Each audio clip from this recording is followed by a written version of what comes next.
They have entered in incorrect. Thanks for being here. Hi, Asada. How are you? 9, 3, 3, 4, 0. Please verify. Mistyped. 7, 9, 3, 5, 4. Here a little bit.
And we got a few of us here. We got our galoshes and our boots and our gloves and everything on. So anyway, we're going to start out today, first of all, with the approval of the minutes from both November 20th and September 18th. Didn't we have a quorum or something? No, we did not. We did not have a quorum. Okay, that's why. Okay. So, do we have a quorum today? Yes, I guess we do now. With those on the phone, in the phone, 3 on the phone. So we're okay. We're good. Okay, great. All right. Okay, we're going to start today with 2 presentations. Bruce Silner, he's Dean for the Center for International Programs. Bruce, you're down there. Okay. Hello. Hello again. And you're going to speak about the study abroad opportunities for financially disadvantaged and underrepresented minority students. And this is kind of a collaboration, I guess, between the Center for International Programs and the EOP program. Right, okay. And you got a national award for this, so you got to tell us about that. And you brought a student with you? We did, Maritza. Okay, that's always the best part when you bring a student, because they're the real world, you know. The rest of us are always theorizing about things, but they tell us like it is. So don't be afraid to do that, okay? So Bruce, I guess. Okay, great. And Tony Bonilla's director of EOP. I don't know. Oh, right. So that's where the two come in together, right? Okay, that's not. Right. I was thinking that was another introduction, but that's the same program. Okay. Tony, welcome to you too. Thank you.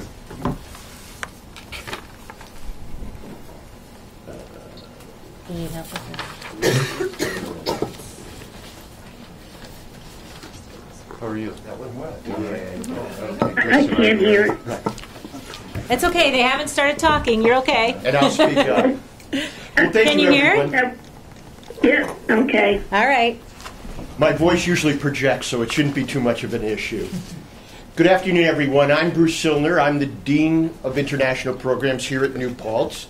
And I'm joined by my close friend and colleague, Tony Bonilla, who is Director of our Educational Opportunity Program. And we're here to talk to you today about a project that we've been collaborating on for quite some time and that has been very successful. And it's an initiative to provide more opportunities for underrepresented students to have an international experience.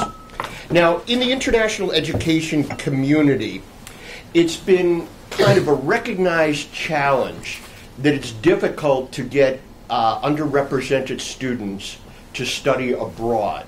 And our profession has really grappled with this for quite some time. But through collaboration between our Center for International Programs and the Educational Opportunity Program, we seem at New Paltz here to have cracked the code. Such that we were recently recognized and we received an award on March 20th at the Institute for International Education at UN Plaza in recognition of our efforts to provide opportunities for underrepresented students to study abroad. And this is really quite gratifying to us because it's peer recognition. We were selected among 1,400 institutions of higher education in the United States to receive this award. And we'll be talking about it at a best practices conference where we'll be sharing what we do with colleagues from throughout the country and with the hope that some of them will be able to replicate our efforts here at New Paltz. So let me begin by perhaps situating this initiative in within a broader context. We're receiving this award from the Institute for International Education, which is a large non-for-profit that administers the Fulbright programs, other scholarships, scholar rescue. They're very visible throughout the world. And they're coming up on their 100th anniversary, which will take place in 2019. And their signature initiative is titled Generation Study Abroad. And the goal is to double the number of students, of American students studying abroad by the year 2019. So they've solicited commitments from campuses throughout the United States. And in part through our effort, we convinced Chancellor Zimfer to make a commitment on the part of the SUNY system to increase SUNY student study abroad participation by 25%. Here at New Paltz, we made a commitment. At that time, it was to double our participation rate from 15% to 30%. We've already hit the 20% mark, which is more than double the national average. So we're very pleased. We're very pleased with that. I'm going to turn things over for a while to my colleague Tony Bonilla, who's going to talk about some of the nuts and bolts of the operation and how we work together. Tony? Great. Thank you, and thank you for the opportunity to come before you and talk a little bit about our collaboration. I'm very excited also to have our students here representing. She had an amazing experience. She will collaborate a little bit more later on. But part of our initiative that supports a lot of the SUNY Excel priorities, and I'm going to hit on basically these three: access, completion, and success. In the area of access and diversity, as you all know, or most of you know, EOP is a highly diverse program. About 45 to 50% of the students are Hispanic. About 35 to 40 are African American. Between 5 and 10% Asian, and between 5 and 10 are white. Now, I say that range, the percentage, because it fluctuates on a yearly basis. Sometimes students decide to come to New Paltz from a particular ethnic background. But the richness of our diversity goes beyond just ethnicity. It's also culturally, intellectually as well. So we do present a large percentage of our students that contribute to the diversity of the SUNY campus as a whole. So very proud of that as well. Now, in terms of affordability, most EOP students receive a comprehensive financial aid package that allows them or affords them the opportunity to be able to afford a study abroad experience. Later we'll go into a little more detail in terms of how students fear the fact that they're going to study abroad, they cannot afford it. But with a comprehensive package that includes a full TAP, full Pell, these are grants, full EOP funding, also SUSTA, SCOG, these are federal grants. But then, of course, the EOP students got to take out a loan, unfortunately. But we make things happen. And students apply for different types of scholarship, which we'll go into more detail. Bruce will share in the future slides. Okay.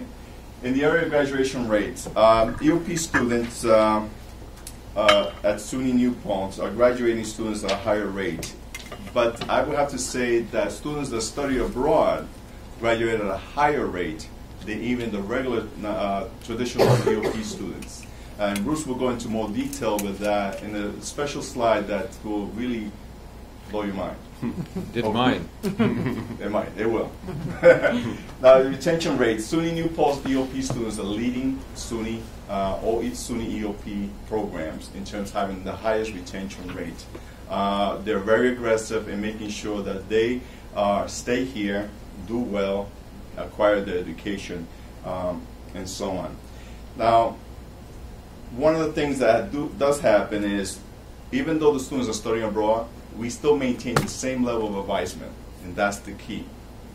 Through different type of sources, either through the social media, we make sure we open up a Skype account so that way we can interact with the students as they're there, and through email correspondence, because there's a lot of things that goes on that needs to happen while they're there, and they need to be in tune to it.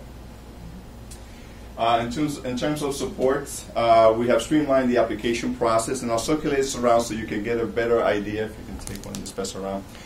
It's a very intricate process, but we streamline it in a way that the students are so well educated in terms of what is it that they need to do, not only from the financial part, but also from emotional preparation, which is key.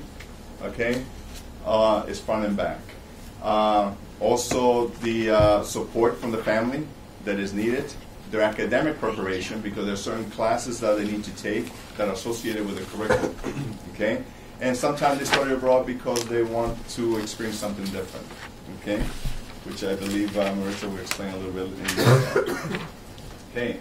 The multicultural experience, one of the key indicators of the student success is the multicultural experience, where our students get to experience other cultures.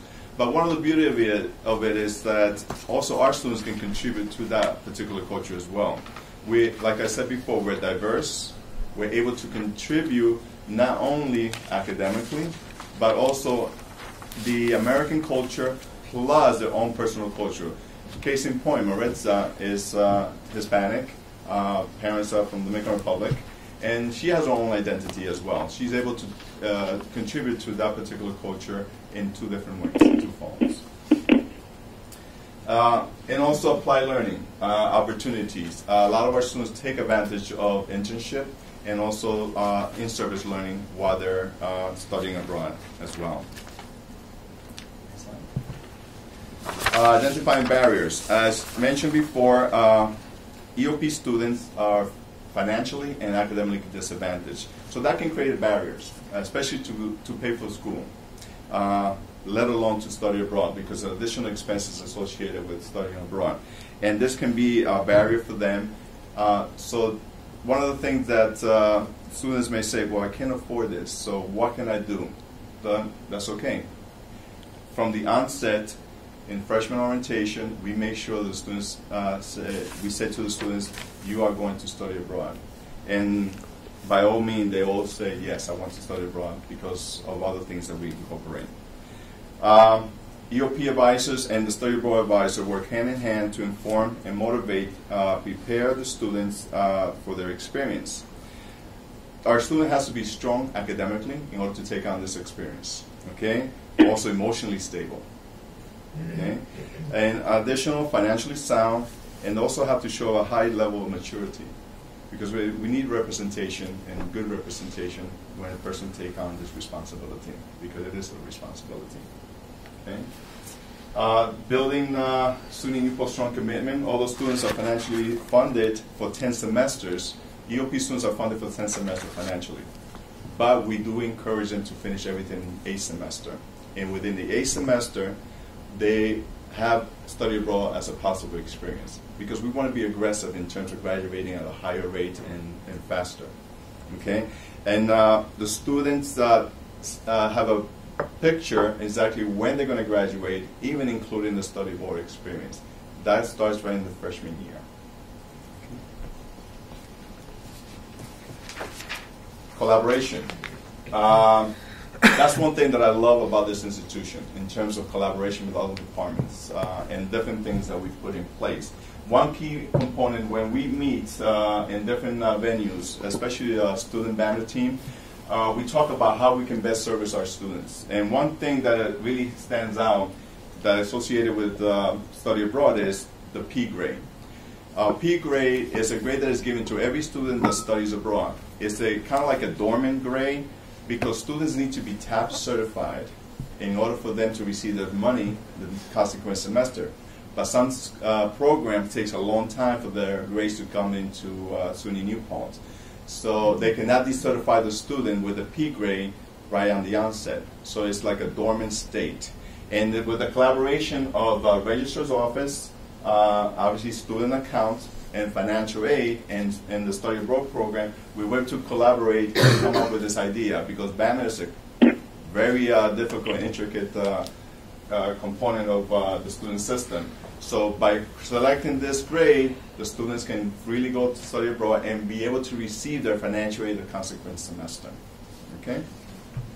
And also the application fee waiver that the study abroad program offers for our students alleviates the burden of paying for additional costs.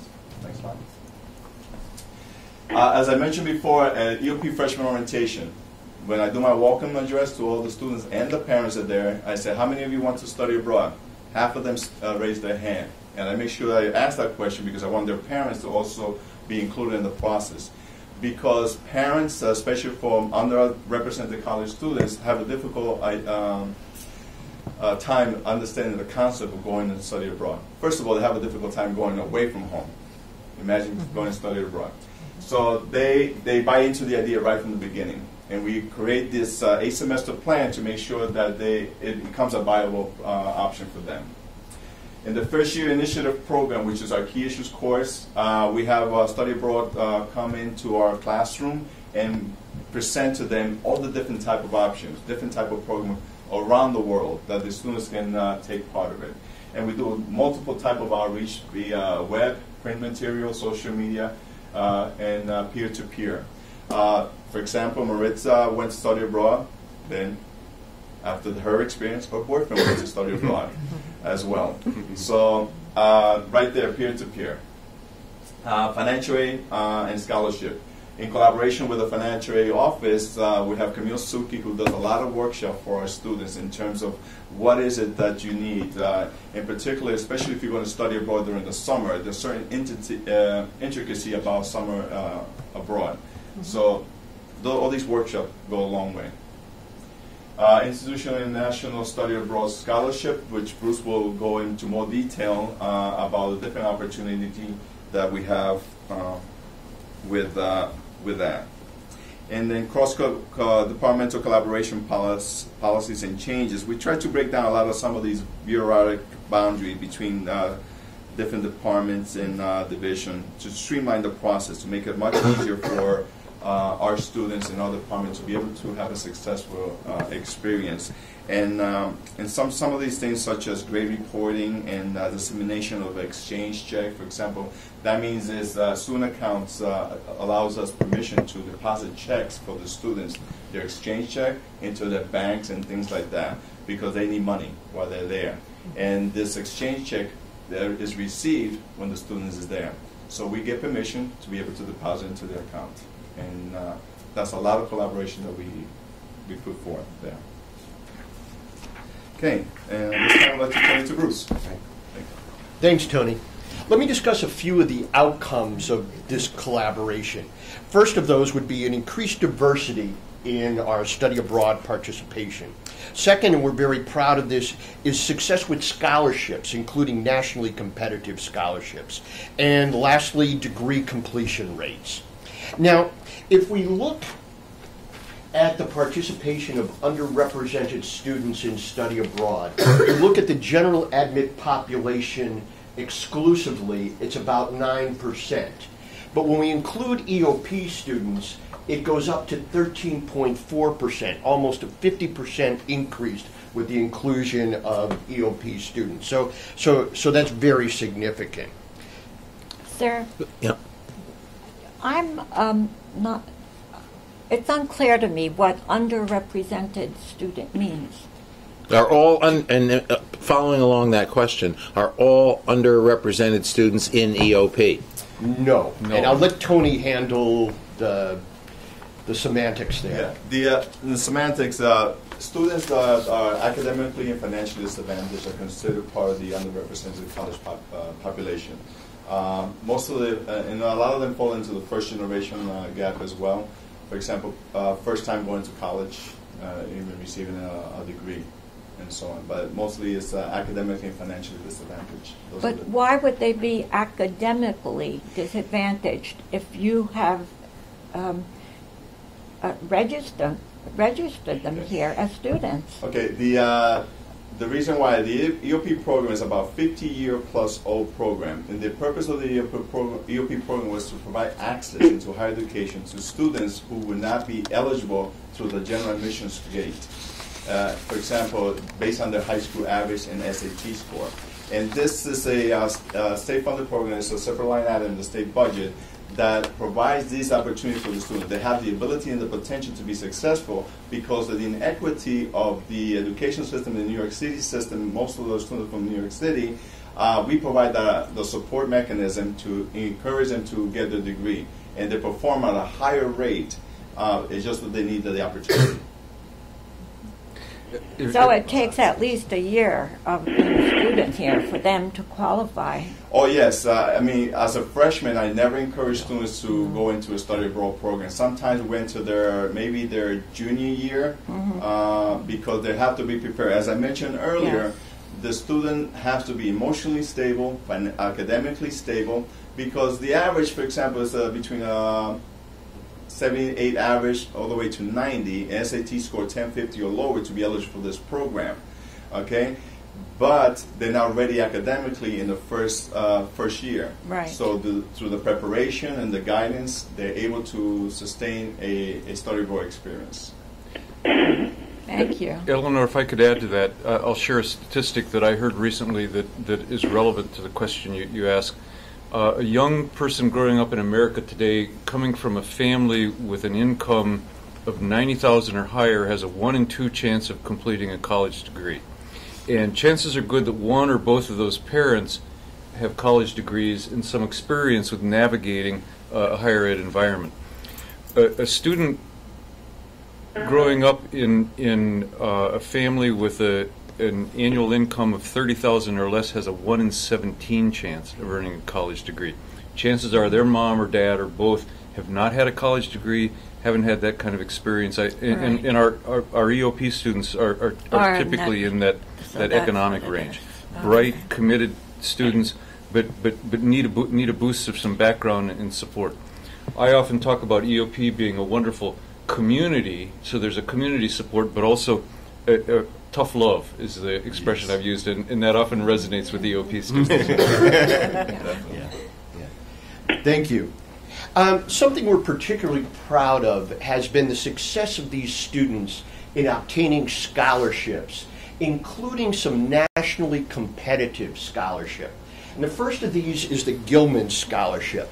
This is a federally funded, State Department administered scholarship for Pell Grant eligible students, and generally it's for underrepresented students to study in non-traditional destinations. The scholarship is named for Congressman Ben Gilman of Orange County. And I'm kind of proud to say we at New Paltz played an important role in bringing that scholarship program to reality. We spoke with Congressman Gilman and his staff, this was back in 2000, and convinced him that he needed a legacy similar to that of Senator Fulbright. And we convinced him to create a federally funded study abroad scholarship for underrepresented students. The initial appropriation was $1 million. It's now at $11 million. And in recent years, 32 of our students have received Gilman scholarships. Most recently, we had another student receive a Boren Scholarship, which is funded by the Department of Defense, and that was in the amount of $23,000 for her to study in Africa. There are other scholarships, very often from foundations, helping students to study in places like Japan and Asia. We've had considerable success with those. There's also been some internal things that we've been working on. Tony's office and I have collaborated for a long time on what we call an EOP travel grant. And we have a competition among EOP study abroad applicants. And then those who are successful, our office buys or makes a major contribution to their plane ticket. We've given out about 20 of these. We re-examined the way we use our reciprocal exchange agreements with partner universities.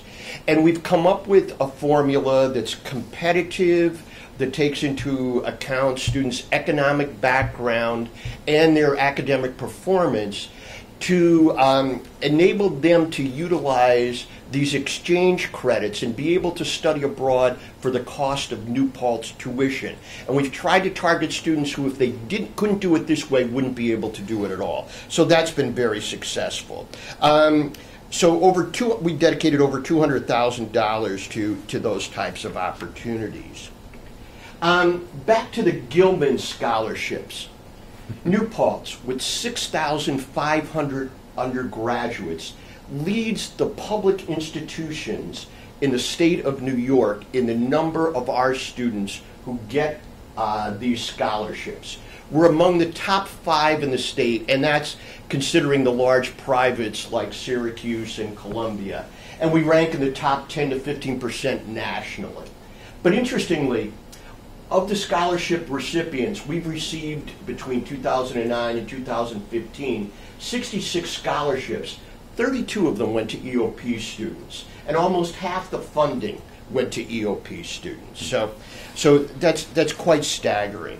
So the Gilman scholarships are for the whole country? They're for the whole country. They're nationally competitive. There's a national competition. I believe about 5,000 are given out each year. But we do better than anyone in New York State. And is there any connection in that because Gilman, lived in the area or spent his whole life in the area? It has to do. We're very committed to that because we had that connection in getting it started. Mrs. Gilman comes to campus to meet with the scholarship recipients on occasion, and is just really delighted to be able to engage with them. But yeah, we're probably more committed to it than a lot of institutions. But no inside track in the selection process? Not at all. And I've been on the selection committee. It's completely blind. In fact, when I've done it, they give me the applicants for California. It can't be within the same. So there isn't another program, Tom Jones program that is as large as the Gilman program? It's the largest federally funded program for undergraduates to study abroad. Yes. Okay. Yeah. In what form is the examination, or they submit transcripts, recommendations, an essay, and then what happens?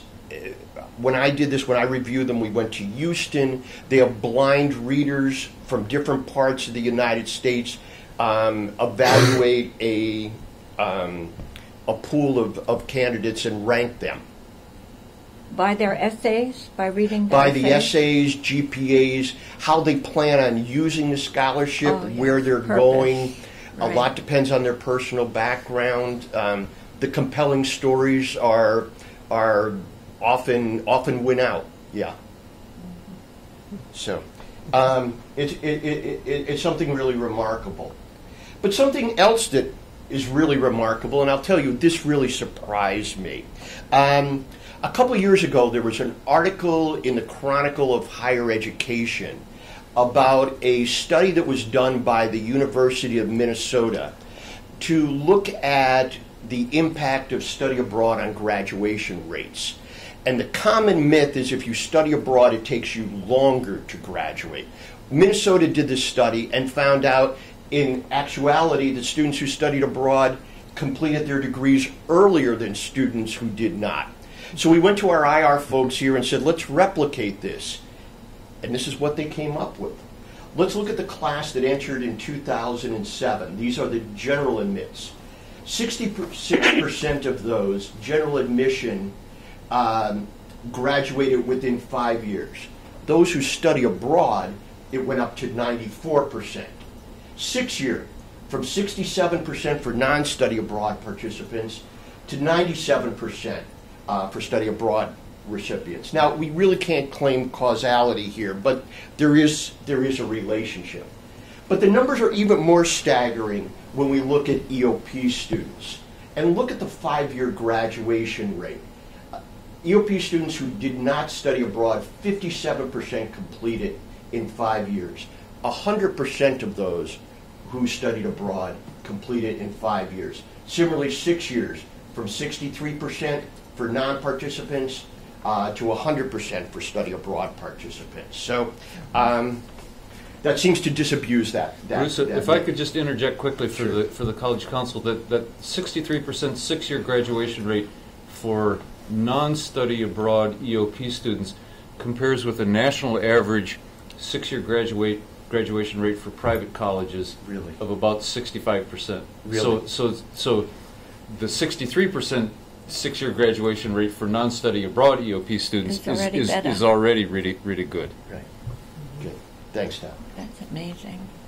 So what's People next? take so long to graduate. We're interested in taking a closer look at this, taking a look at the impact of study abroad on both student learning and the development of cross-cultural competence.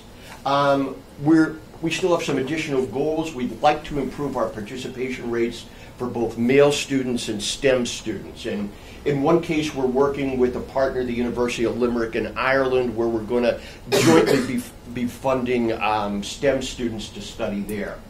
We want to be able to replicate this best practices model that we've developed with EOP and extend it to students in the Scholars Mentorship Program. We've already been working with AMP and C-STEP to increase the participation of minority STEM students. We're working on another initiative with the Honors Program. And we recently participated in a meeting of the Academic Affairs Committee of the SUNY Board of Trustees, and they're interested in having us see what we can do to have this replicated at other SUNY campuses.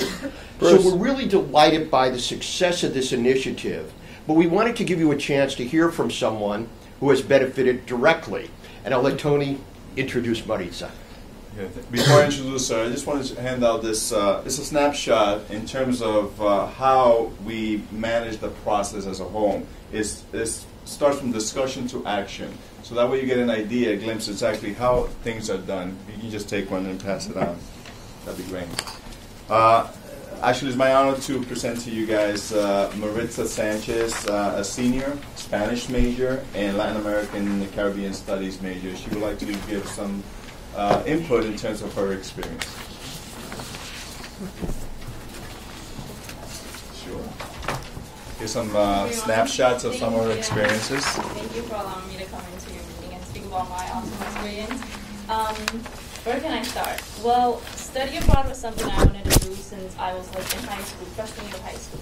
When I realized that there's an opportunity out there for me to go to another country and study and still be able to go to college, it was like, oh my God, it really exists. So when senior year of high school came and I started to apply to colleges, I didn't want to go abroad. I didn't want to go, away to college because I felt that going away to college would diminish my chances of going abroad because it would be too expensive. But then my college advisor, she came to SUNY New Paltz. She convinced me. She said, go to New Paltz and then we'll figure out the study abroad situation once you're there. So I came, I got into SUNY New Paltz thanks to Tony Bonilla. Via the EOP program, sophomore year came, and I met with the EOP advisor, Claire, who's in charge of the study abroad aspect of the program. And she gave me all these insights. She spoke to me about the different scholarships, about the scholarships that we had being an EOP student. We did a graduation plan for me. So everything seemed like it was working out. And I will be able to still graduate and not have to take out as many, an insane amount of loans just for me to travel abroad. And then, what was it? Second semester of sophomore year, I decided to apply to go abroad. So I did it. I got accepted. I went last fall. I met with my advisor. We did another graduation plan because I was very nervous about my classes over there not counting towards my major. That was the number one concern. I want to make sure that whatever I'm taking over there was going to count towards my major here because I wanted to graduate on time. So we did the graduation plan. We figured out financial aid. unfortunately, I did apply for the Gilman. I did apply for other scholarships. Unfortunately, I didn't get it, but that didn't discourage me. So I went out of my way, and I looked about other different programs. I know Caitlin from the Study Abroad office, she gave me a list of like different activities that I could do to get more money, well, funds to travel abroad, and I did a GoFundMe account. And GoFundMe is basically, you create a profile online, and you write like a little synopsis, a biography of yourself. Hey, I'm Ritza. This is my major. I want to study abroad in Spain for such and such reasons. I did it, and I raised over like $500 in like 3 weeks. So that was amazing. I worked 2 jobs over the summer to get more money to be abroad. And like Tony said, the whole mentioning the checks being deposited into my account. When my financial aid came in, I was already in Spain. So that was a little bit iffy. And so then at the student accounts department, they deposited the checks into my account. So everything was set. When I got to Spain, the classes were the same exactly how I planned it out here with Caitlin and with my Spanish advisor, Cesar Barros. Before all of that, I think I jumped over things. My family didn't even know it was possible to go to another country and study and have those credits count towards my major. So that was one of the most difficult things to do, having to sit down, have the talk with my family and tell them, hey, this is what it is. It actually exists, and they'll be like helping me out financially. The financial aspect of it was very difficult. But then, like I said, I explained to them the scholarships, the GoFundMe, the different activities that I was doing to get more money to be out there. My mom was very like, oh my God, like, I don't know how I feel about it. Like, you're only 19. You're my baby. I'm the youngest one. So to her, it was like, I can't. Like, no. And I told her, you're going to have to. Like, I want this for myself. I want to do this.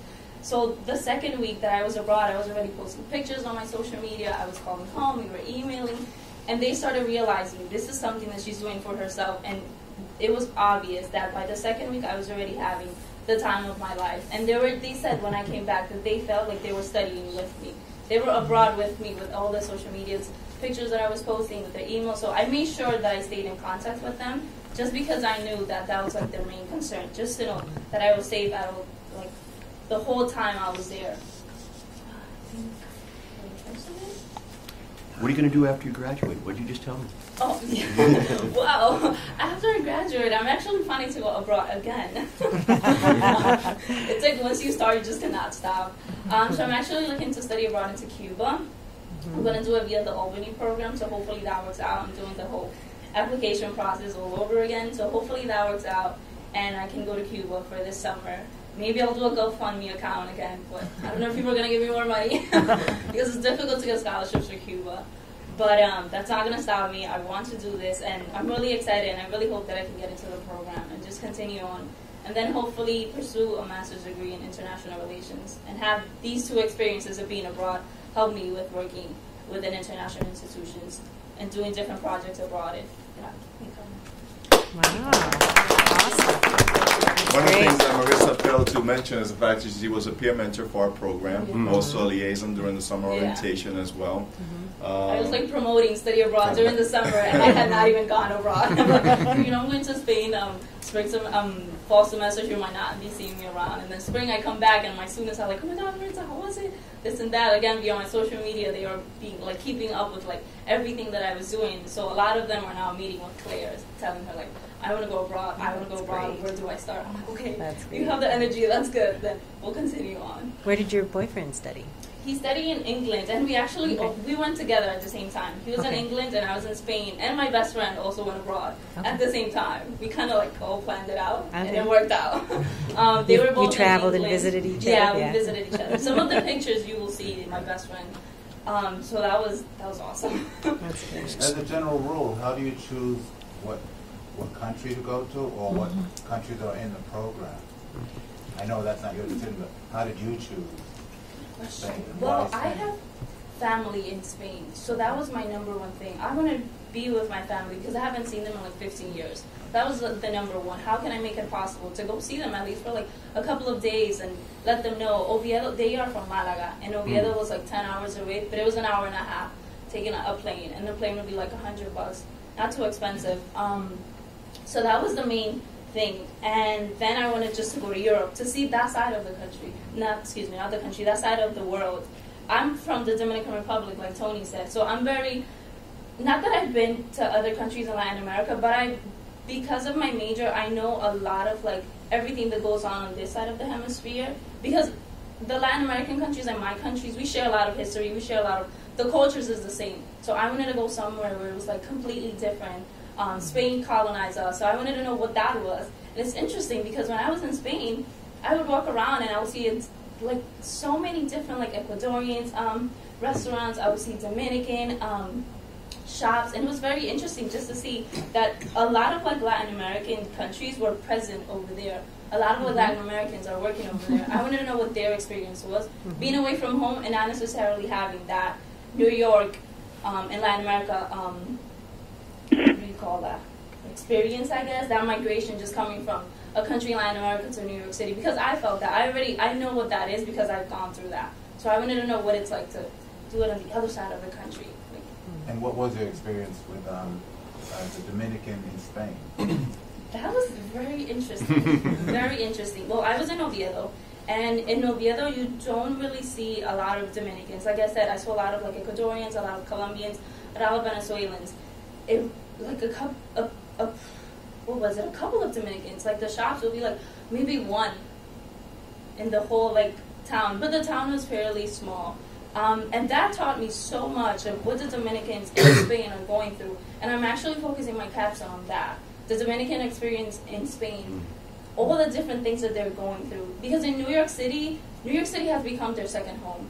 We have like the Dominican Republic here, well, back in New York City, so it's easier. But going to Spain and like having to deal with the different immigration laws, having to deal with the financial crisis that's happening over there, it was very difficult for them. And it was difficult for me to see that my people, what they're going through over there, because it's very, very hard. They don't have it very easy, but it was nice to see that regardless of all of that, they're still working towards their dreams and like pursuing their goals. Was there anyone else in the college that you were taking the courses over there in that was in one of these international programs? Or were you just the only student in the courses that you took? Were you the only international visiting student? Well, no. We were placed in the campus was broken up into different departments, just like here, and I was placed in the campus in Milan.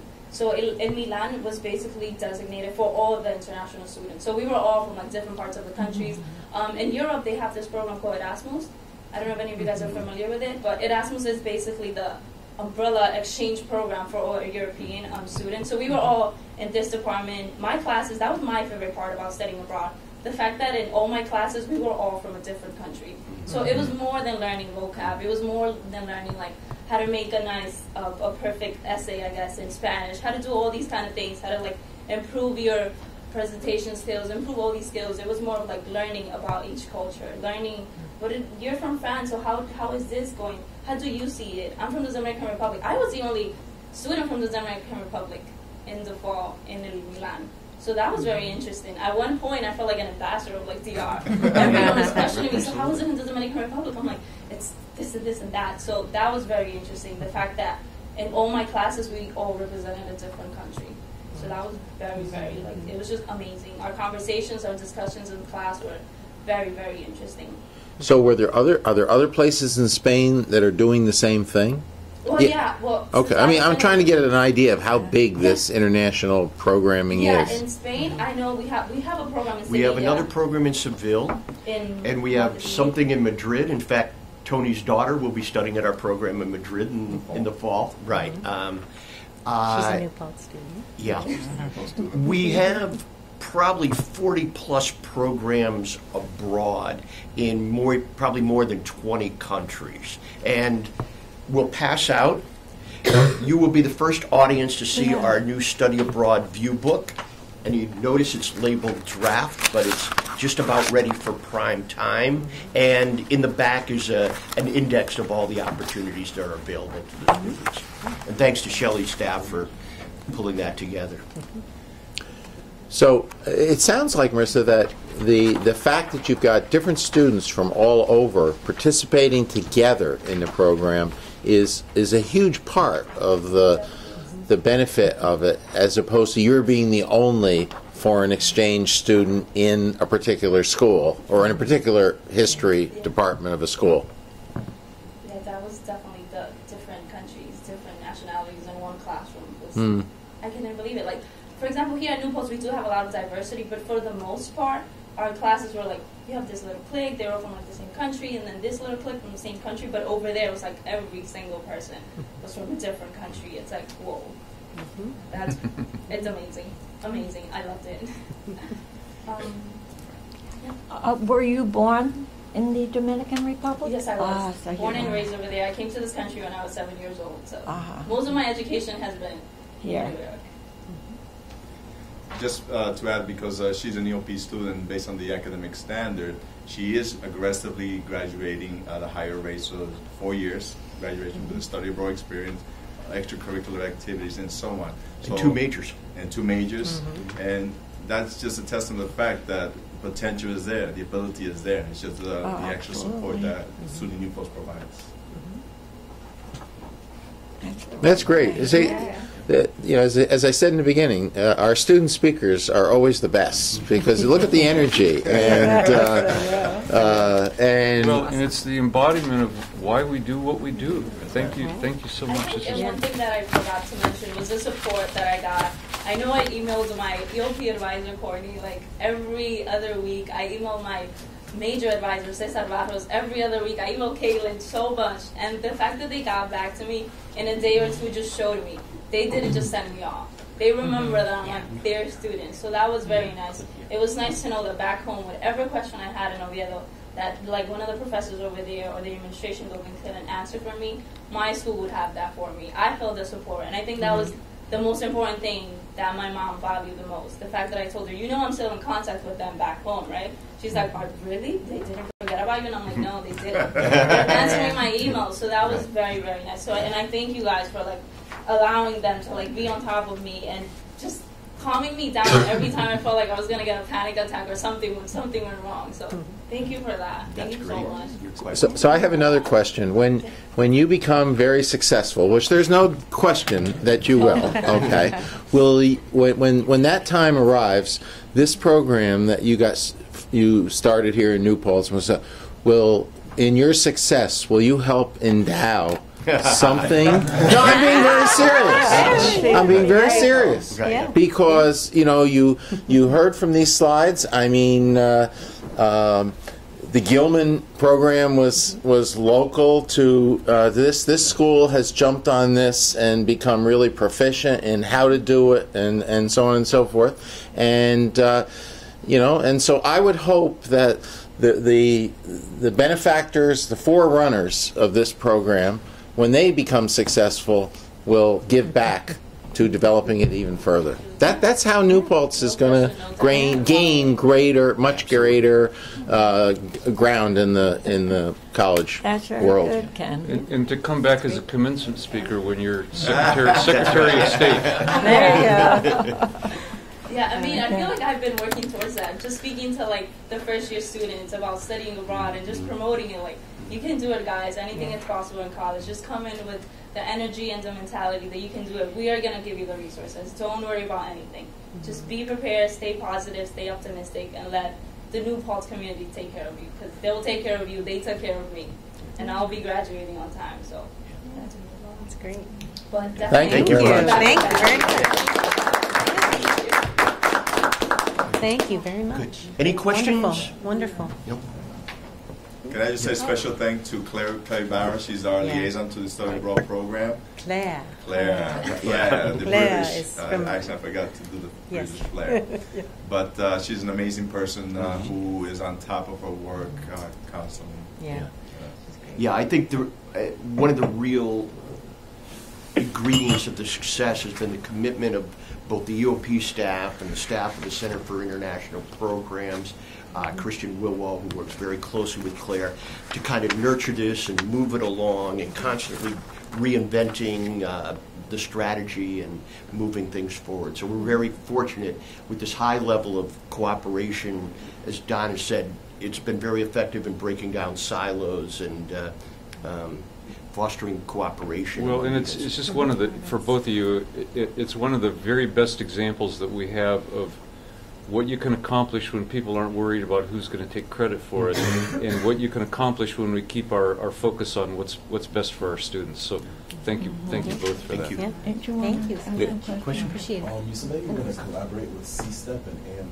Yes. I was just wondering because I just recently did a study abroad program in Canary Islands, so I shout out to You did? Okay. Yeah, so I was wondering if you actually saw any programs that you could offer to C-STEP. Last year there was a group of CSEP students that we helped to arrange and sponsor for them to go to Spain and visit some research sites in Spain. And Stacy Newens and I think about 5 students went and did that. And we're looking on building on that model. And as I said, I recently was at a conference in Washington, and I sat down with one of our colleagues from the University of Limerick, and they're very strong in the STEM fields. And then we came up with a plan to come up with matching grants as part of this Generation Study Abroad experience for STEM students, and they'll put up a certain amount of money. We'll match that to be able to reduce the cost to students in STEM fields. So That reminded me when I saw the slide with the STEM students on there. Just tell us, is the STEM student program in order to get teachers to teach STEM? Is that what that's about? It can be, but not exclusively, not necessarily. It's to get students into science, technology, engineering, and math field. Don, you want to? But not necessarily as teachers. Not necessarily teachers. No. No, and I think one of the challenges in STEM education in its long-standing is how do you get scientists, engineers, mathematicians to be able to think broadly about placing their scientific and technological work in a broader social context. Study abroad is a key part of that. And certainly much of science now is done globally. And so preparing people who can navigate those boundaries. Okay. So thank you guys very much. You can thank you for the opportunity. You can leave on wherever the trip is going. Thank you very much. Thank you. I was, just told that Tahina has another meeting at 4:30, so we got to move.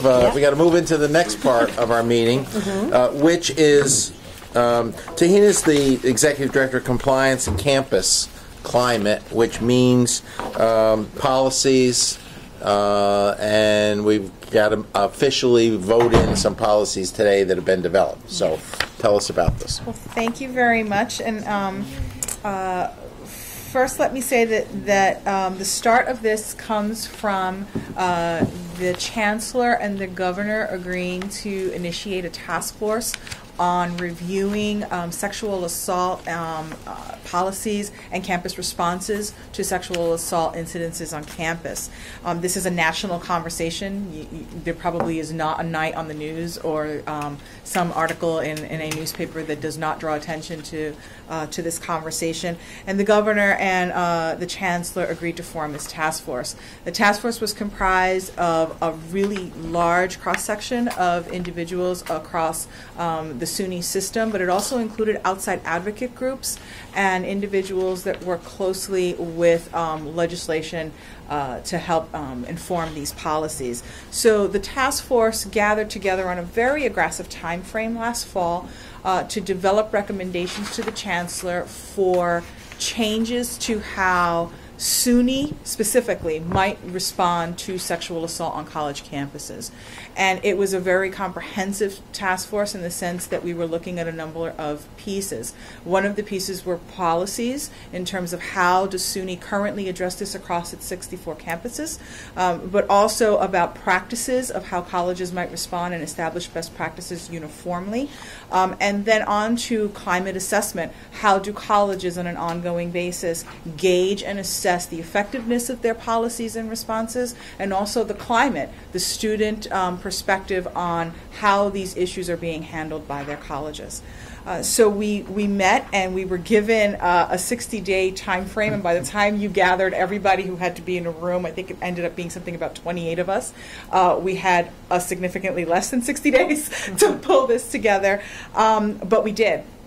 And one of the things that I am really proud to tell you about today is the fact that the policies that now emerged and have been affirmed by the Chancellor were based largely on what New Paltz currently has in its policies.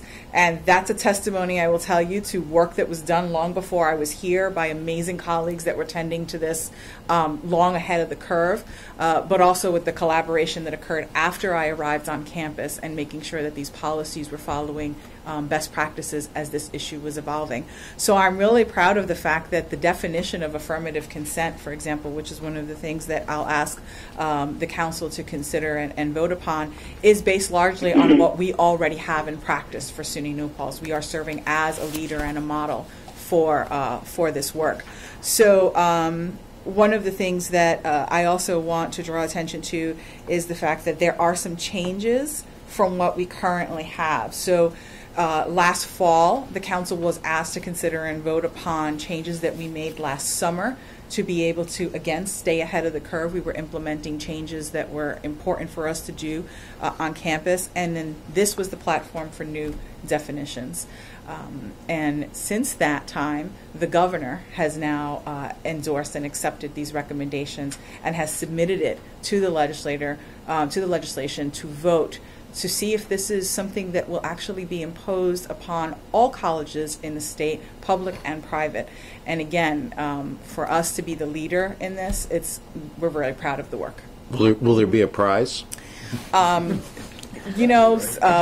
Personal gratification and students that know that we're here to support them and do right by them during some very difficult moments. No, I wasn't being just facetious on that, because I just went to a conference it's called the X Prize, and it makes a pretty powerful case for when you want to solve a problem or create something new, you create a prize and you get groups to compete for this prize, and then you pay them the initial winners, and then you have a bigger payoff for the one that you fund to develop the prize, whatever it is you're going after. And I must say, I was not aware of these prizes, and so one of the ones that today, this travel into space that's going on privately now, not part of NASA and everything, this all came out of this X Prize. And that's an example of something that came out of that.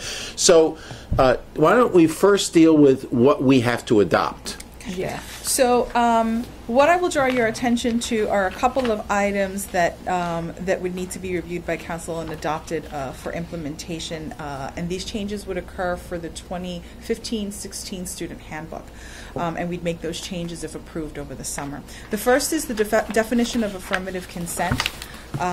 Again, it is very close in language to the current definition, which was approved last fall. There are some additions made through the task force to help enhance the definition and those who would be held responsible or served under this definition.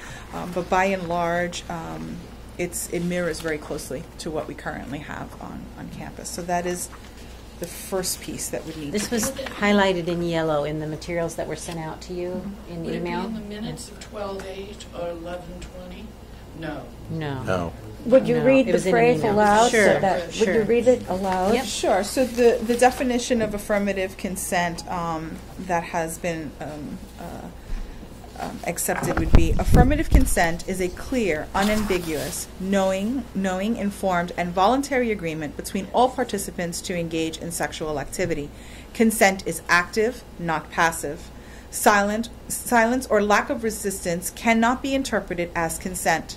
Seeking and having consent accepted is the responsibility of the person or persons initiating each specific sexual act, regardless of whether the person initiating the act is under the influence of drugs and or alcohol.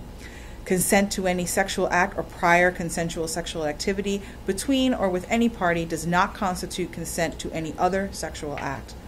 The definition of consent does not vary based upon a participant's sex, sexual orientation, gender identity, or gender expression. Consent may be initially given but withdrawn at any time. When consent is withdrawn or cannot be given, sexual activity must stop. Consent cannot be given when a person is incapacitated. Incapacitation occurs when an individual lacks the ability to fully and knowingly choose to participate in sexual activity. Incapacitation includes impairment due to drugs or alcohol, whether such use is voluntary or involuntary, the lack of consciousness or being asleep, being involuntarily restrained, if any of the parties are under the age of 17, or if an individual otherwise cannot consent.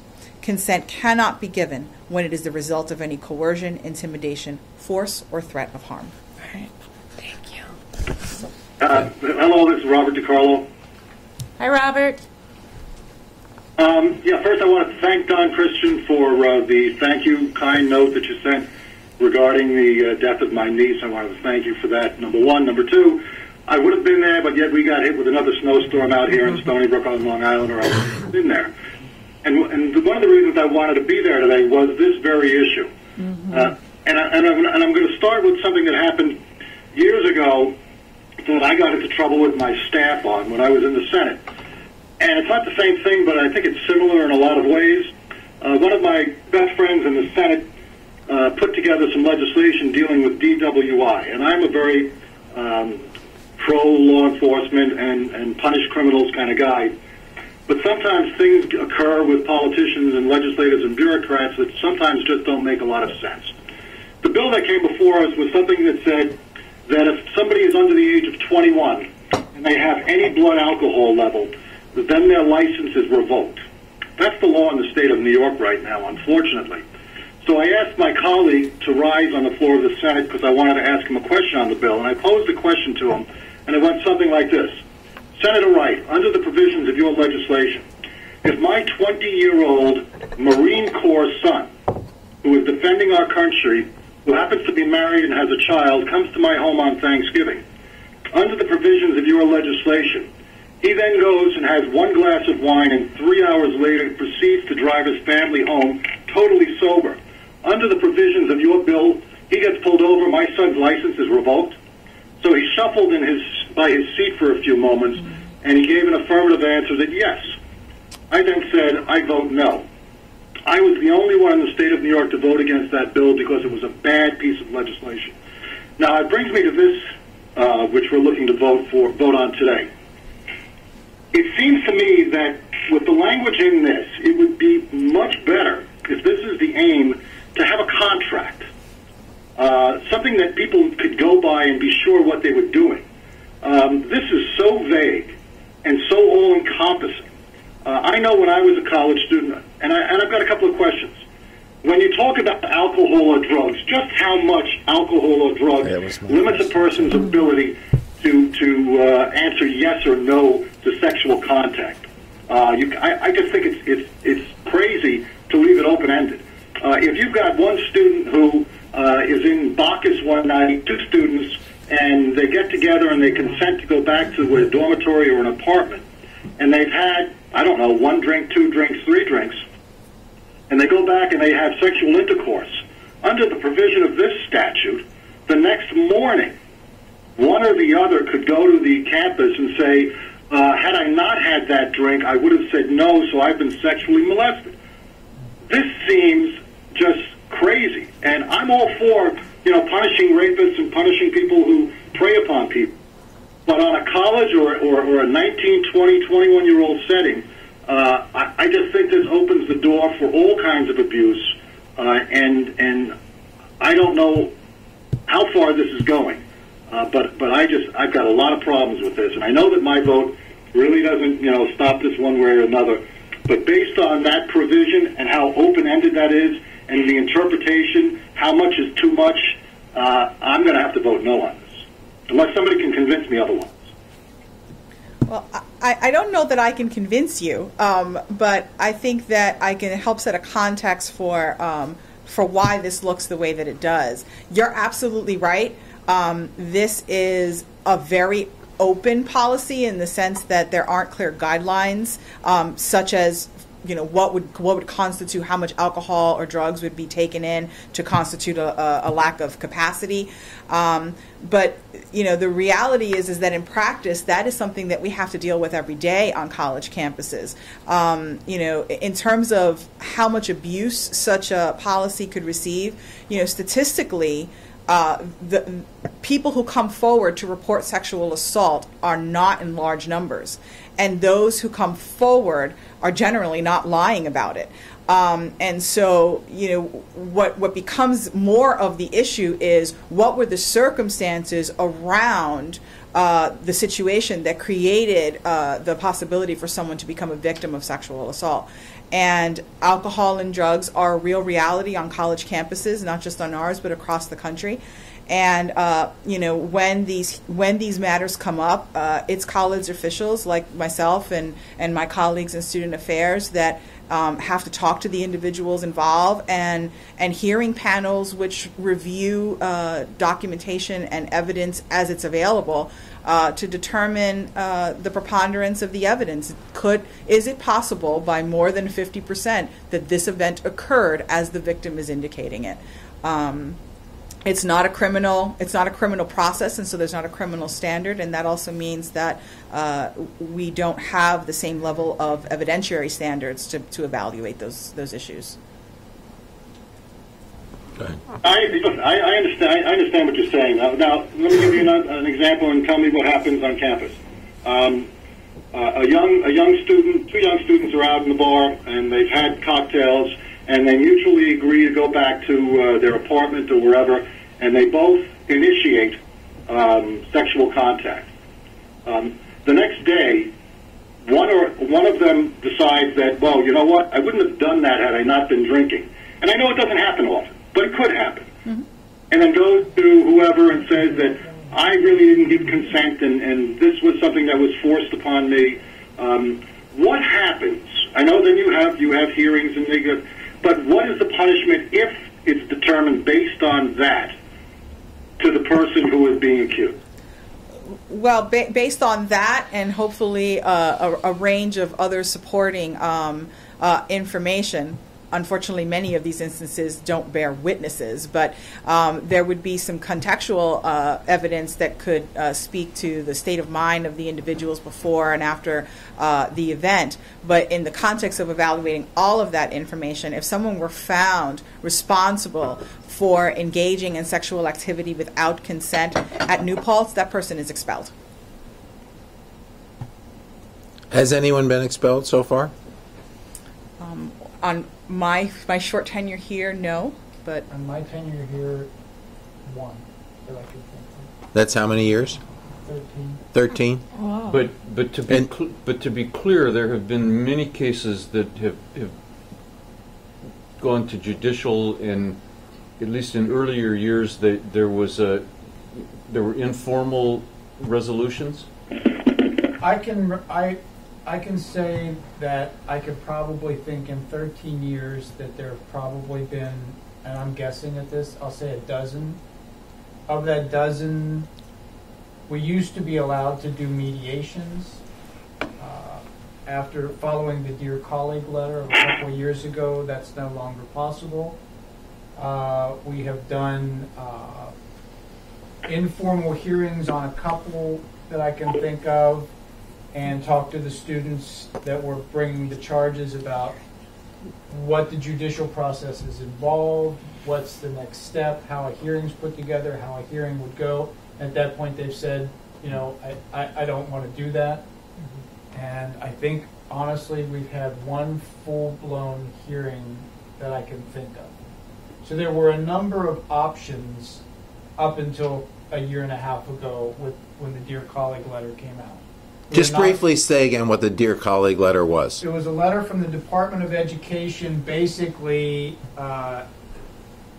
first putting into context the huge number of sexual assaults that are proliferating on our college campuses, and all of the rights that the victims have, and what are the responsibilities that institutions of higher education have in terms of bringing resources, hearing processes, and the right for students bringing allegations to pursue those both on the campus and within the court systems.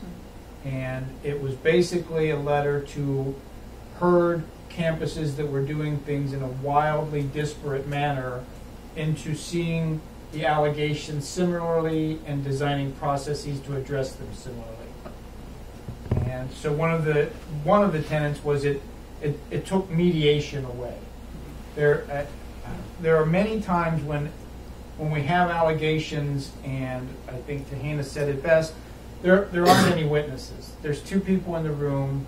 They both know what happened. Their stories may be wildly different, and there's no intervening information to allow you to make a decision one way or the other. Something happened, whether it was with or without consent. Sometimes there were we have counselors that were trained to deal with this stuff. There were feelings of being slighted that maybe turned into anger, that turned into an allegation. And we weren't trying to steer the situation. They were trying to figure out what's going on, and if somebody at some point wanted to go forward, given all of that information, we went forward. That was one of the things best about New Paltz was we were already doing most of these things the way that DOE wanted campuses to deal with them. But it took away our ability to kind of ferret out what some of the other issues might be. And it just made it now we're kind of dealing with it's either black or it's white. You got to check 10 boxes. You have to check 10 boxes, and we have a preponderance of evidence, which is the 51% rule. If it's more likely than not that it happened, then students can be found responsible. There are some really great things that came out of that letter and bringing things to the attention of everybody, of kind of homogenizing maybe the process and the procedure. There's some really bad things. It took kind of the humanness out of the process, and we were really proud of that part of our process. But these were federally mandated. These are federally mandated, yeah. As are these are mandated changes. Yeah. You know, it is, and Robert, I agree with virtually everything you said because we live it every day. And believe me, there's many nights that we go to bed praying to God something doesn't happen, where we have to sit up there and make a decision on somebody's future or somebody's physical and mental well-being, and we have nothing to go on. But it happens, and we have to deal with it, and whether people feel this is overbroad or an overreaction, it is what it is, and it's not just New York dealing with this. This is something that's in the national spotlight, and it doesn't make these definitions right or wrong. Mm-hmm. But whether this definition exists in this form or not, Robert, we were dealing with this stuff anyway. Because I realize that what you have to do with this. I just lament the fact that we're at this position as a society and as sort of government entities where back to the zero tolerance of listen, we don't put 10 times recidivists in jail who are slaughtering people on our highways because politicians don't want to really get tough on the law. What they do instead is they pass idiotic bills and make idiotic laws. And I understand what we need to do here with this one on sexual assault, but I just really have a problem with saying that young adults or adults, I consider somebody 18 an adult, two consenting adults, and now we're codifying this in statute, basically, that says that somebody who has a drink isn't able to make a decision. And I've got a big problem with that. Well, we don't do BACs. They can say they had a drink and didn't actually have one. So, I mean, we've gone from the ridiculous to the sublime, but it is tackling a major societal issue. And maybe this isn't the right way to go about it, but I guess something needed to be done, and this is the one we're dancing with for the time being. I agree with what you're saying, Robert. I really do. But it wasn't that different before the Dear Colleague letter came out. We've been dealing with these. I'm just saying the new language that I'm reading in yellow here that basically excuses all persons' actions in sexual situations because they had a drink. That's what it says. It says that if the person said that they didn't have the ability because of drugs or alcohol to make a cogent, an honest decision on sexual contact, they're blaming it on something else. And basically this is saying the person is correct, that they were attacked and molested because they didn't have the ability to say no because of drugs or alcohol. I understand the person who's falling down drunk, who's taken advantage of and is sexually assaulted. I understand that. This language is just so non-specific that it can be blamed on a joint or a martini. All right, and we can go home skipping together back to the dorm or my apartment, and everything's fine until the next day. And this gives them a legal standing, and I don't see it. I don't like it. I agree with you, but I'm not sure this is the body to bring that outrage up in, because we're all pretty much passive recipients of it here. Asano, you had a question. Can't change it, right? I just needed to say that. Great. I want any other members that would like to. You wanted to ask a question. Yeah, Robert. I think Osato had his hand up. I just wanted to state from like a student perspective. I think it goes towards like the culture. Can you hear Can you him? speak up? Speak up. Can you hear Osato? No. Not very well. Okay. Vinny, I'm going to hand. Hi. I think like from a student perspective, I think it goes towards like the culture that's already established around this situation, and how in the past like there hasn't been any representation of any sort of active action that a victim can take if situations like these happen. I understand that. That's not accurate. This campus has always been. I'm not saying like in this campus. I'm saying like in a greater like social context. I'm not saying in terms of defaults. Yeah, but I just wanted to like touch note on the fact that it is like with this legislation, it seems vague, but it represents like a turn of kind of a culture that is going towards more of the victim side, understanding that the victim can have an opportunity to speak up. But I understand that it has very vague terms that are presented within it, but it speaks towards an entire kind of social culture that has been disregarding a specific side, and it presents more of an opportunity for a side to speak. Okay. Anyone else? My question is, what's consent mean? You know, and, that's a very vague term.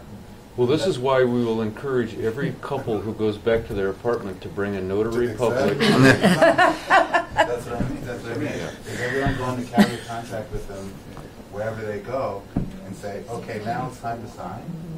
You know, and that's exactly how I started my comments. And now let's bring this down to a contractual agreement.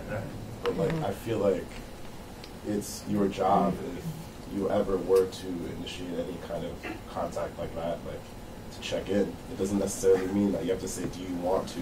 Someone has to reply back to you, yes.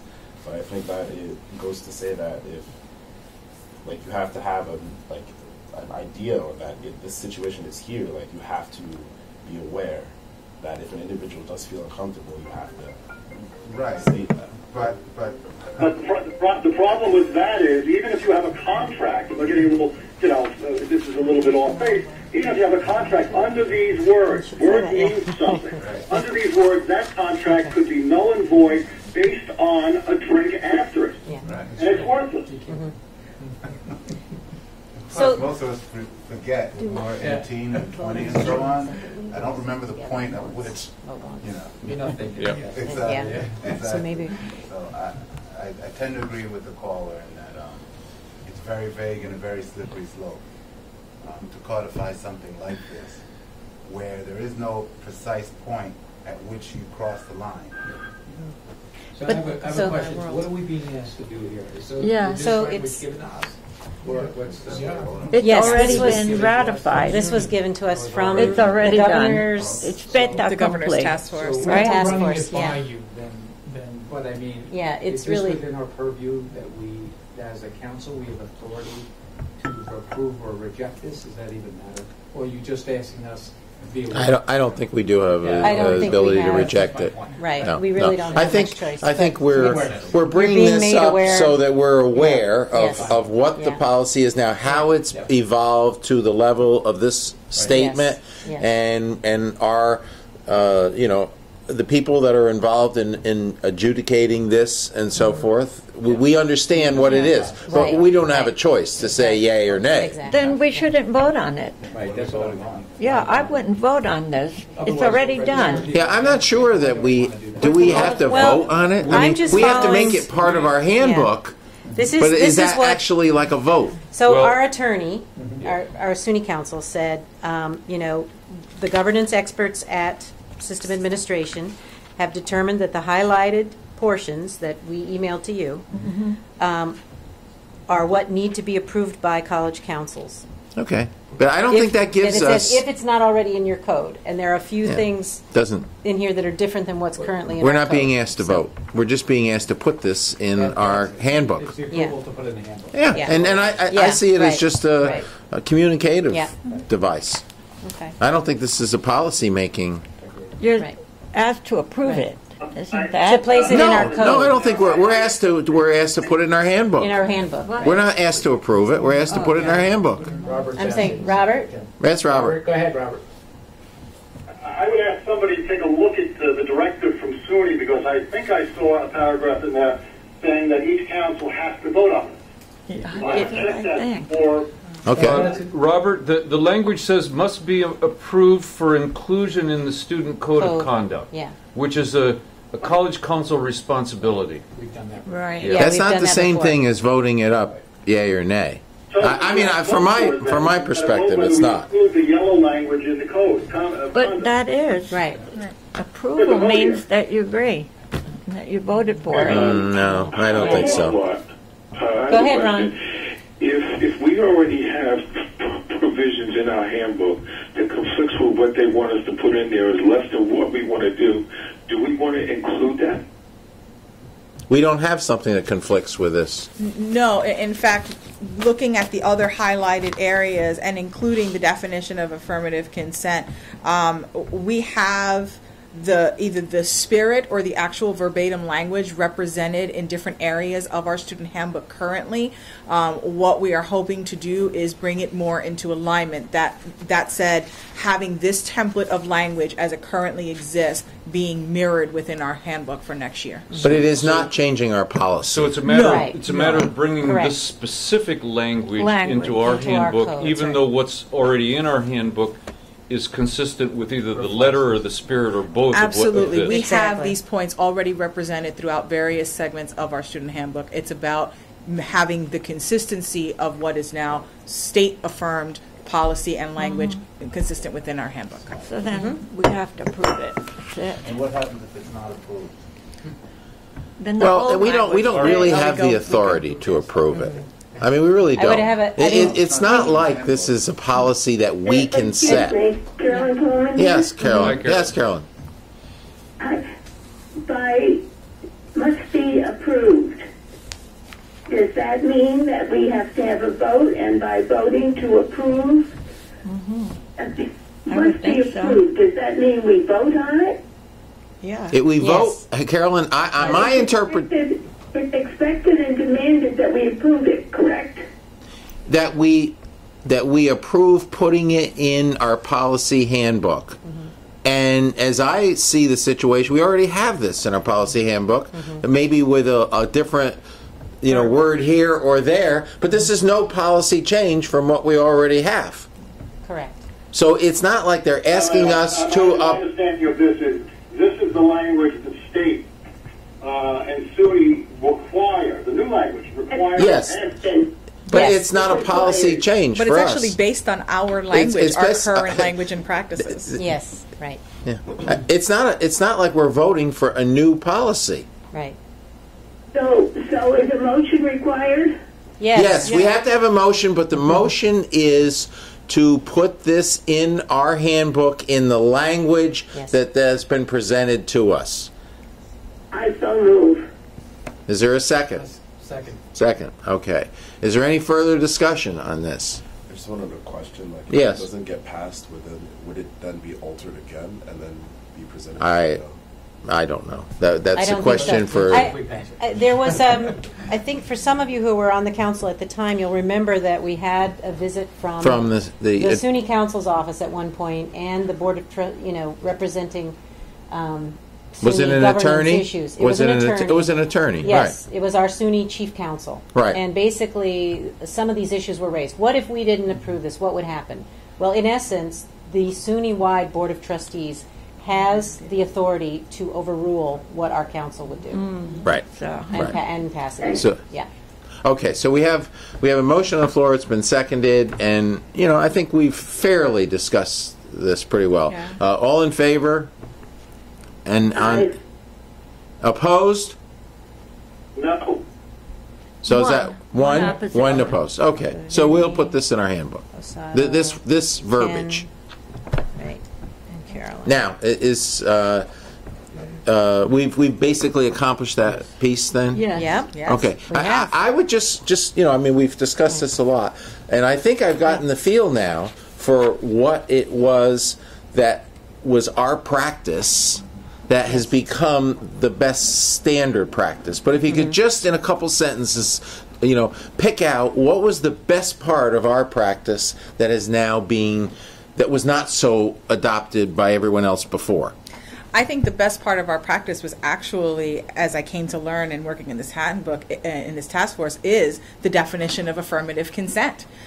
It's amazing how many campuses, not just in the SUNY system, but nationwide, as we looked at different policies, don't actually have affirmative consent put in there. In fact, just before the task force got to work, California governor actually mandated passage of this through the Cal State system, and other states have followed suit. But I'm really surprised over the course of this work of how many colleges didn't actually have consent identified or articulated in any way whatsoever. In their college handbook. In their college handbook, or in any kind of college judiciary policy. Like, there was nothing there, and I think that led to a couple of issues. First of all, as VP Rooney talked about, is that there were definitely colleges doing this the wrong way, and in ways in which damaged campus safety and campus culture, and the ability for victims, regardless of where they started from in their experience, to have a sense that there was a body that would listen to them, support them through a process, whatever that process looked like, and be able to ensure their continuity of their education within their different colleges. And I think that was probably the most important work, but I think it's the one I'm really proud that New Paltz led with. And I think Asado really, for me, you really explained this in a cultural, way, that this is part where we must move this is part of going with our cultural change and how we're evolving as a culture, and this speaks to that. And I would add, there's different ways to think about this definition of affirmative consent, and I think it's important for us to remember that we're an educational institution, and there's educational value in that statement of helping people think differently about the kinds of situations that they're in. We know. I hear all that you're concerned with, Robert, and we're concerned about all those things as well. We know that on college campuses, a high percentage of allegations of sexual assault, misconduct involve alcohol or drugs, and so pointing that out and raising that awareness, both for men and for women that involved in most of these cases, judgments are affected by drugs and alcohol, and so raising some awareness of that with a statement like this is a positive educational value, even if it doesn't stand up to legal contract. I think we have to think here about not letting perfection be the enemy of the good. Can I say one more thing that I'm uniquely proud of is when you read about what has brought this issue to light on college campuses, it usually surrounds an athletic program that's covered something up, or a campus that doesn't want their query statistics to reflect an unsafe culture. I've been here 13 years, and that's never, ever been a part of any discussion at any time. In fact, sometimes when we hear that there may have been an assault, and we don't have a report, whether it's official through Residence Life or through the UPD, we will reach out to that student and say, we're would you like to come in and talk about anything that might be going on with you? We've never feared those numbers being a bad reflection on this institution. We've never covered anything up, and we've worked diligently to not have people who have been victimized fear a stigma or that their case is going to be swept under the carpet. We've been very clear, and we have always offered the student every resource on this campus, every resource available in the local community, and access to both our own University Police Department and the New Paltz Police Department, depending on where it occurred, to pursue criminal charges. We have never, ever once let statistics get in the way of taking care of the victim. And I'm incredibly proud to be a part of an institution that has never, ever been even a whisper in a back room someplace. Right. So whatever those things happening on college campuses are that have brought this problem to light, they're not happening on this campus. Very important. Very important. Wasn't there a correction in terms of informing the alleged perpetrator that there needed to be more information flowing to the alleged perpetrator? Isn't that a change in our policy?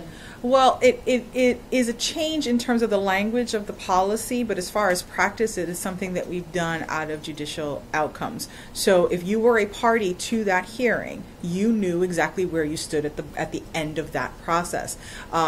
Definitely from the Dear Colleague letter and subsequent guidance from the Department of Education and the Office of Civil Rights, there has been more clearly articulated rules around the equity of that process. But, you know, speaking as someone who's been practicing this for some time before the Dear Colleague and coming to this institution and seeing how we had our practices, that practice was already in place. The equity of that process has been for a very long time extended here at New Paltz. So that is definitely not new. Not to us anyway. Thank you, Tina, for leading us in a very full discussion on this whole. Thank you all for your time and attention. Stay warm. Okay. Thank you, Tina. And now Don's going to give his report. Sure. So what I've drawn together here are some developments and initiatives since our last meeting. Things to highlight. One, last week the college celebrated the one-year anniversary of the establishment of our MakerBot Innovation Center, which is one part of our 3D printing initiative. MakerBot CEO Jennifer Lawton was on campus, spoke to a full house in our largest lecture hall with a forecast of where 3D will be in a dozen years, and it was quite an engaging effort. We had there several other MakerBot executives, media representatives, students and faculty, industry representatives, members of the community. Our Hudson Valley Advanced Manufacturing Center, which is home of part of our 3D initiative. When I wrote this up last week, I said that we had now worked with 50 businesses and entrepreneurs on prototyping, design, 3D printing initiatives, sort of small run specialty manufacturing. Since this event last week, that apparently now has jumped to 60 or so businesses, entrepreneurs. So we're having an impact in the region as well. If you walk and drive around campus, you see all the construction and renovation underway. Very exciting. Worcester Hall, Sojourner Truth Library renovations underway. Construction in the new science building, the new residence hall moving along. We're beginning a major renovation of our service building that houses facilities, operations and management, university police, environmental health and safety. We've begun planning an engineering innovation hub that will be built using the $10 million that the governor announced this fall. I'm always careful when I talk about all our construction and renovation to remind people of two things. One is that we have a 200,000 square foot space deficit of non-residential space compared with our SUNY peer campuses, and we're still constrained by availability of high-quality student housing. So that's one point, is that even with this new construction and renovation, we have space constraints. The second one is that we're not growing new buildings, building new buildings to be able to grow our enrollments. So our goal is to maintain stable enrollments. A few notes about budget. We allocated this year about $600,000 in one-time funding to support projects that advance several specific strategic plan initiatives. those are in the realm of new programming. We're acquiring some instructional and research equipment and supporting the development of new online initiatives. And we have some other projects that are under consideration leading up to an allocation of up to about $1.1 million total this year in one-time funding allocations. Our budget for next year remains uncertain. We don't know what the legislature and the governor are going to do. The governor raised his executive budget as the first step towards an enacted budget. And a couple highlights there. One is that he allocated $18 million across the entire SUNY system, so it's not a lot of money, in performance funding as direct taxpayer support to campuses. And to be eligible to compete for those funds, each campus has to complete a performance improvement plan focusing on some clear goals that align very well with our strategic plan initiative. So that'll be a straightforward approach for us to put together a plan to respond to that improvement initiative. The governor's proposed budget includes $200 million in critical maintenance money for 2015-16. That's for all of SUNY. That's about a third of what SUNY has asked for. We're actively advocating for increased both state support and approval of the rational tuition policy. I was one of 3 SUNY presidents that joined the chancellor in testifying before the joint House and Senate and Assembly Higher Ed Committee a few weeks ago. We held an event here on campus yesterday, a media event, speaking for the media and the community about what we've been able to accomplish with rational tuition, what some of our opportunities are, and hopefully getting across the message of equity that we have gone to our students several years in a row now and asked for increased tuition. Time for the state to step up to the plate with taxpayer support. So we need both those. When I speak about this, I speak about all the things that we have been able to accomplish with increased tuition revenue, hiring now 50 new faculty and staff, supporting vastly increased financial aid for students, and we want to be able to continue that initiative. We think the state needs to help with that as well. I think I've spoken with this group before, shifting gears now, about student recruitment, about the fact that we're steeply dependent on enrollment-driven tuition revenue, and so we pay careful attention to meeting our enrollment targets. And this is in the reality of the current situation that lots of institutions, particularly in the Northeast, didn't meet their enrollment targets this year, partly a consequence of declining numbers of high school graduates in the Northeast. So far, and I'll knock on wood, our application numbers and our deposits for the coming fall are very encouraging. We're one of only 3 of the 12 SUNY comprehensive colleges that had more applications for admission, first-year admission for the coming year compared with last year. Several others have seen some declines. Our transfer applications and deposits for fall 2015 are also about neck and neck with last year, which compared with SUNY overall is very positive. Many campuses have seen very steep drops in numbers of transfer for applications. So we'll be working hard here throughout the spring to ensure that we meet those enrollment targets, both to sustain the vitality of our programs, but also to be sure that we meet our budget targets. I'll highlight here that we're very heartened to see both in first-year applications and acceptances and in transfer applications and acceptances increasing diversity in the student body. I don't have the statistics right off the top of my head, but in our spring 2015 transfer student numbers, students who came here, 9% of the incoming transfer students this year were black, compared with 7% last year and 5% the year before. We've also seen a fairly dramatic increase in numbers of Latino students in our transfer numbers. We continue to be ranked and recognized. I often say that we don't really pay attention to these rankings, but it's awful nice when you appear in them and when you climb in them. Kiplinger's Personal Finance again included New Paltz in its national ranking of the top 100 best values for public four-year institutions. Always glad to see that. That's based on quality factors like first-year retention, student-faculty ratios, four-year graduation rates, and cost factors, low tuition, abundant financial aid, low average debt. There's a journal, it's called the Business Journals, has ranked SUNY New Paltz among the top 75 public colleges in the country based on an analysis of just under 500 public colleges. And the highest marks there went to schools with highly selective admissions processes, strong retention and graduation rates, prestigious reputations, affordable tuition and housing costs, diverse faculties and student bodies, and economically robust communities, all the things that we value.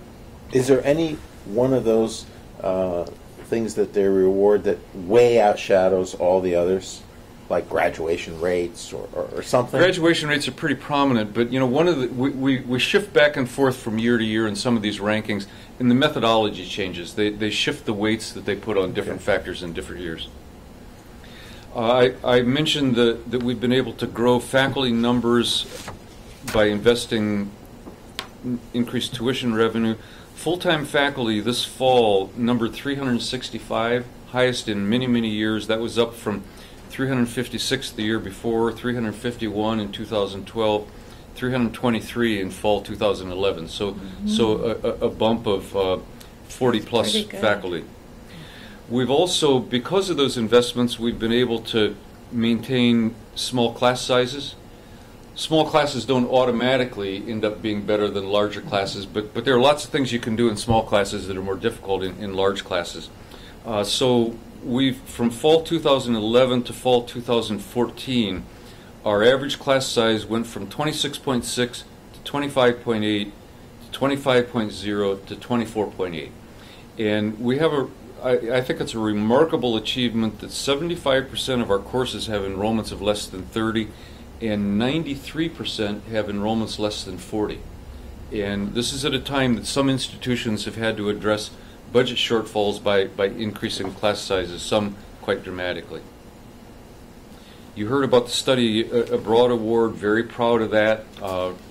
Encapsulates a lot of things that we're proud of and try to accomplish here at New Paltz, and so it's great to be nationally recognized for that kind of achievement. So with that, I'm happy to respond to questions, comments that you may have. Very good. And our men's volleyball team beat the #1 team in the country last night. The what? Excuse our me? Our men's volleyball team beat the #1 ranked D3 team in the country. Who was that? Keene University. University what? Keene. Keene University. New Jersey? New Hampshire. New Jersey? New Jersey. Yeah. And they were awesome to see. What an incredible team. Well, things seem to be going great. Right. Okay. Michelle?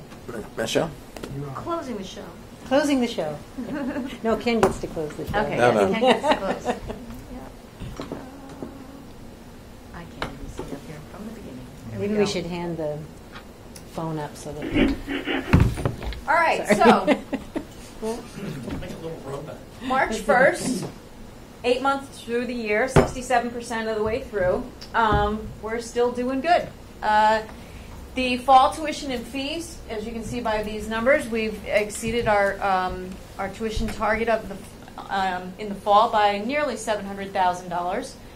We expect to do the same in the spring, not quite as much of an overflow in the spring, but we're really on target. The reason you don't see $5 million there is there's still a bunch of financial aid and payment plans that need to come in. So what you're seeing up there is collections and not revenue, just to remind you of that. So we're really looking good. We're about 80% of the way there for the spring.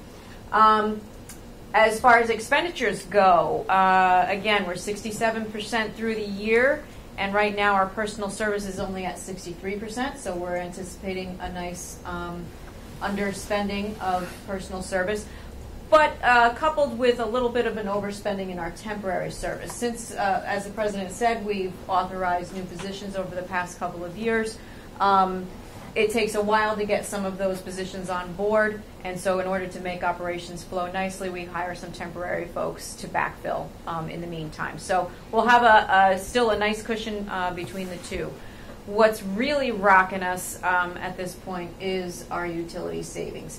What you're seeing up there is only 7 months. It's not 8 months worth of utilities because we haven't gotten the February bills yet. And February, as you all know, was a little cold. But the utility bills are still looking really nice because of the cost of the utilities that are coming through. So we're crossing our fingers that February isn't going to look as bad as it did last year by any sort of the way. But so if you were to ratchet this back to at the end of January, we were 58% through the year. We've only spent 34% of our utility allocation, so we'll have some nice savings there. Everything else is right on target. We're at 62% for supplies, travel, contracts, and equipment, and at 67% for our scholarships. Yes? Where is snow removal? Snow removal is embedded in your supplies, travel, contracts, and equipment. And basically, that's counted in some supplies, salt and but mostly in personnel time, in overtime and shoveling. I would say that this year, our overtime is probably going to be a little bit more than last year, but not out of control yet. We've had other winters that have been a little bit more costly as far as the storms go. It just keeps hitting us on Mondays. How many Mondays? 3, 4? So where's the line item of how much you pay for weather? Yeah, we don't exactly have an object to cover that, but we can I'll try to get control of that. Yeah, we'll get right on that. But yeah, we're doing really well. So I have no doubt if we could change the weather here, this would move us up to the top 5 in the country. That's right. You can't. That's just something you can't compete with. And a lot of other. I talk to people who have had kids that have wound up just by happenstance going to the south, or because we don't have people to go west that much, and they're just so amazed how much different life is. Yeah, they usually stay there too. Yeah, they usually stay there, exactly. Yes. Osana? Campus activities. What does that also encompass? Campus activities? Yeah, total funding. Oh, okay. So it's tuition and your broad-based fees, or not your broad-based fees, but your college fees, the $2.55 per credit or $12.50 a semester that you pay. That's in there, and also the very, very modest interest that we enjoy on our cash balances these days. It used to be a big line item. Used to be about $500,000 that we collected in interest. Now it's about $30,000. So it is primarily tuition, but a little bit of college fee, a little bit of interest. So this is the core instructional budget. It doesn't include residence hall budget. Or the tech fee Right. and athletic and Health. student health that we'll be talking about in SARHSA next time. So in this budget, the only money that was use it or lose it is the state support. Everything else is through some other benefit. It's actually not even use it or lose it anymore. Whatever we leave on the table at the end of the year, we keep. We sweep it into a reserve account, and we've been able to use the savings from state support for at least, I think, a decade now. So nothing's use it or lose it, and it helps to fund those activities that Don was talking about. Yeah, so the $600,000 in one-time funding we allocated this year were carryover from last year. Yeah. Mm-hmm. It So- makes a heck of a lot of sense. So is it fair to say, going back to your report, Don, that it is actually your enrollment targets that is the single biggest funds activity? In other words, if you don't meet your enrollment targets, you're going to fall. You're going to fall significantly short. Right. Yeah. There's sources of funding. And since we're not trying to grow the enrollment, Right. I mean, we're not trying to get a bigger school, but that is clearly the single most. That's the single ingredient that has the most financial, muscle to it. Yeah, and not just for this budget, not just for the core instructional budget, but athletic programs, residence hall programming and debt service on the residence halls, our ability to maintain and improve technology is driven by the tech fee budget. So the fact that you can keep, because students want to come here for all the variety of reasons, they want to come here, and they want to come here in numbers that that we can be selective and keep our standard improving and keep improving our graduation rate and so forth. This is the key to running these more than balanced budgets. Yeah, we're running a couple dean searches now, and there was a candidate in the other day from another state who, and it's a state that's experienced some budget challenges, and this candidate said that their institution, they're facing declining demographics, numbers of high school graduates, and to meet their budgets and enrollment targets, they've lowered their admission standards. And what this candidate spoke about is the palpable impact on what students are bringing to the classroom, the way that faculty teach at that institution. So we're interested, obviously, in maintaining numbers, but numbers and quality together, and that's why we pay attention to things like you've heard about here today. Yeah. And what about the EOP program? How does that impact enrollment? In other words, a student that's an EOP student, obviously there are funds for those students, but are they adversely impacting our bottom line or not? Oh, no, not at all. Dave, There's a very different way that EOP is funded. The money comes from centrally from what's called the OOP office, Office of Opportunity Programs, and it's a pass-through. So the money that funds the counselors in EOP comes from system, but it's directly assigned to the salaries for those folks. So we don't really actually even touch the salary money.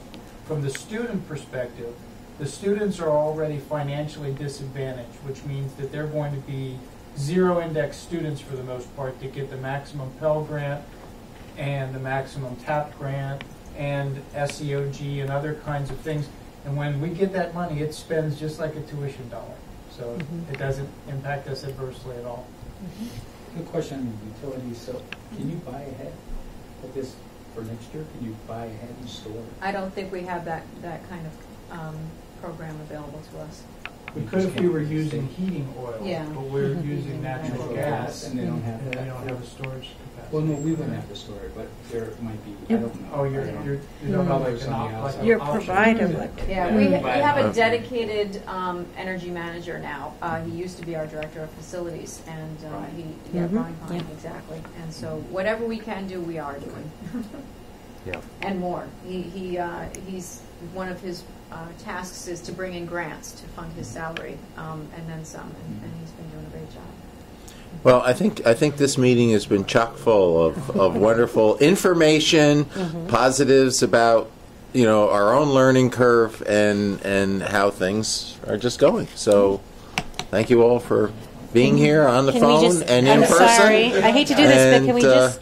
You got a few notes there about graduation, Yep. which I think, since everybody kind of knows the drill pretty well, if we get the date out there. It's the deadline. April 2, we need to know which ceremony, if one or both, that you're Right, attending, April 2. so we can order caps and gowns. Right, so that's actually before the next council meeting. You need to know that. Yes. Will you right. email us? Yes. Yes. Yeah, I think Lisa And it's did May send out an 15th. email. Yeah. Well, the Yeah. 15th and the 17th. 15th for graduate and 17th for undergraduate Yep. of May. Of May, But yep. before our next council meeting, you have to follow up on the emails on From if you're Lisa. coming. Yep. Very good. Thank you. Okay? Wonderful. I'm sorry. Did you pay for my Catherine gown? Have we done that? It's a pretty good question.